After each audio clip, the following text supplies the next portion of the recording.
We are starting with a 315-point game. Each player has their own starter deck. We've already drawn cards to see who goes first. In this case, player 1 on the right side of the table will be going first. We start the turn by each drawing 2 reserve cards. And I will be also drawing an Otherwise Disciple card for my spellcaster. And player 1 goes first. Okay, so I'll divulge a little bit of my strategy here for the camera, just so that you can understand why I've set up the way I have. My army includes 2 vanguards, which are these cards here, and vanguards make heavy use of the forest, so I've kind of put my forest out front in such a manner that I felt that I could appropriately allow my vanguards to bounce in and out of the forests to take advantage of that defensive property, and hopefully harass my enemy. Now, that having been said, he's probably not going to fall for my clever ruse, but we'll see what happens.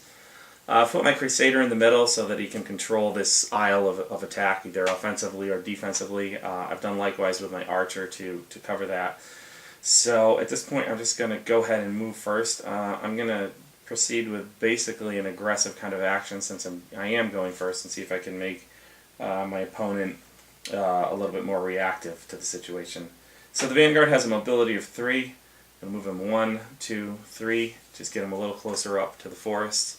I will do likewise with this one, 1, 2, 3. And now he's wedged in there. The Crusader with a mobility of 4, 1, 2, 3, and 4. My opponent's Archer is pretty far over there. I don't really see that he could move him into a position to take any pot shots at my Crusader, so I'm not too worried about it. Plus he has a speed burst reserve, but that's the risk you take. My Archer will move 1, 2. The Archer has a shooting distance of, what is it, 5, Eric? 6. 6. So I might be able to get a shot at his Crusader. I don't know how to measure the distance. And actually, if it's not too late, I'm going to play my Speed Burst Reserve card, Eric. Okay. And move my Archer up another 2 spaces to get him equidistant here. I'm pretty sure you probably are. Now I will probably have movement. So do I actually draw that attack now? Well, just to make sure you actually have the range. You're trying to hit my Crusader? Yeah. So you are 1, 2, 3, 4, 5, 6. Yep. You are 6. So he's within range. So that attack happens as part of his turn, right? Yep. You have to resolve that now. Yeah. And then you ask me if I have any reserves I want to play before you draw that card. Okay, so do you have any reserves you want to play before I draw my attacked card? Which, by the way, is the event card. Yes, I will. I will play Dexterous Dodge. Okay. And shift up here, bringing me out of the line of sight for your attack. Okay, so that means I don't have line of sight. Line of sight is defined as drawing middle to middle. Middle to middle of the card. I can't draw a line directly through the middle of my card to the middle of his Crusader without clipping the edge of the forest. So then I know I can attack. Now, the good news is I've used one of my reserve cards to get my Archer into position, but that also caused my opponent to use one of his reserve cards, so we're now at equal footing again. And the advantage is I've gained a little bit of ground and I'm controlling the center of the board a little bit better. So that having been said, I'll resume the rest of my movement, which includes just my conscripts. They have a mobility of 2, so 1, 2. I'll move this guy up 1, 2. And at that point, I am finished with my primary phase. Okay. My Crusader is 1, 2, 3, 4. I could move in to attack the Archer or the Crusader adjacently. However, that would open me up to attacks from both of those characters. Attacks that I don't think I necessarily want to withstand just yet.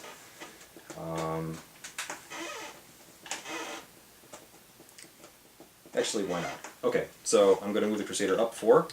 So just for all you viewers at home, this is a common tactic that Eric likes to do, running his Crusader in solo. 4. And it usually never works out for him. We'll see if that changes will now, today. though. So I'm going to attack your Archer. Are there any reserves you want to play? No, I don't think so. I will also be using Surge of Strength. Okay. And I will draw and hopefully hit. I miss! And this is why Eric's strategy almost never works. The battle option for this miss was Guarded Wizardry. If I had an adjacent spellcaster to that Crusader, she would have been able to get off a free spell at the adjacent target. However, she's all the way back here, so that was useless. And now I'm most likely dead in the tactical phase. However, I do have 4 more characters. 1, 2. 1, 2. Vanguard will use his feet to open the gate. The gate is now open. Darkstone Mercenary, 1, 2. Other one Disciple, 1, 2. And I am done. Tactical phase. Rocco, you have 1 reserve left. Right, so in the tactical phase, to determine who goes first, we tally the number of reserve cards that each person has. I have 1, because I only used 1 in the primary phase. Eric has none, because he burned both of them to give his surge of strength. So I have a net bonus of 1 reserve card, which means I, by default, go first in the tactical phase. And in the tactical phase, you can only move or attack or perform some other sort of action. You can't do both like we just did in the primary phase. Right. So luckily I have 2 characters who are already adjacent to Eric's Crusader. And not only that, but one of my characters is also a Crusader, which means he gets to lend his rally ability to the Archer, if I'm not mistaken. Correct. Right? Increasing his attack by 1? His near attack increases by 1. His near attack increases by 1. So, I'm sorry. Yeah, it Okay. becomes the same as the Crusader. As a Crusader. So I essentially have 2 characters attacking with an attack value of 2 against Eric's Crusader. Let's see if we can do a little bit of damage here. Hopefully we can. So my first one, I'll declare the attack as the Crusader's attack, is going to be at the base attack value. So it just reads attack.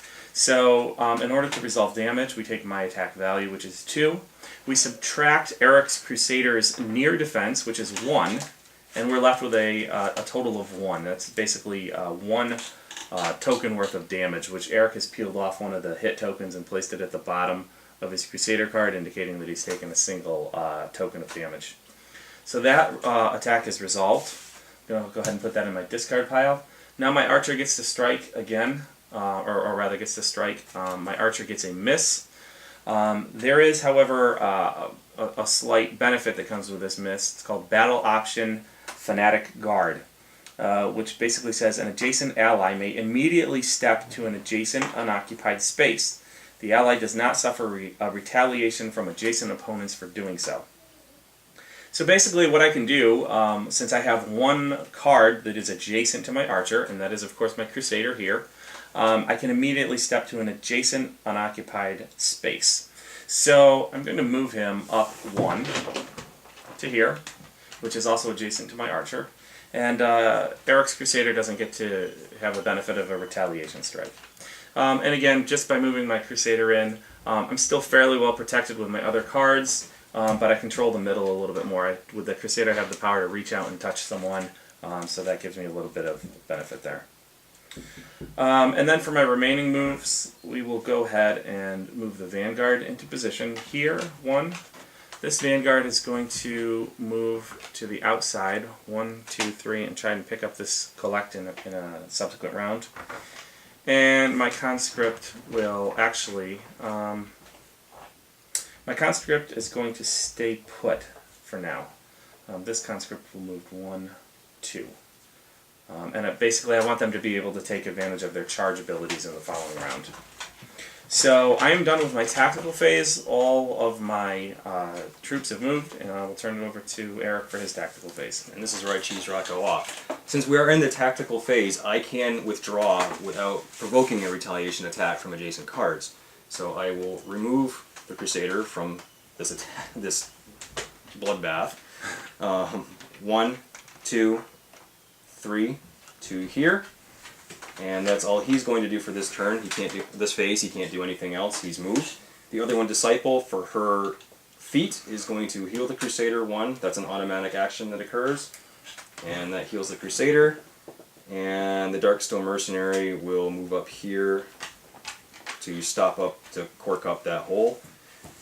Vanguard will move through the open gate, 1, 2, 3 to here, parking himself in the forest, netting himself a +3 defensive bonus against any attacking characters.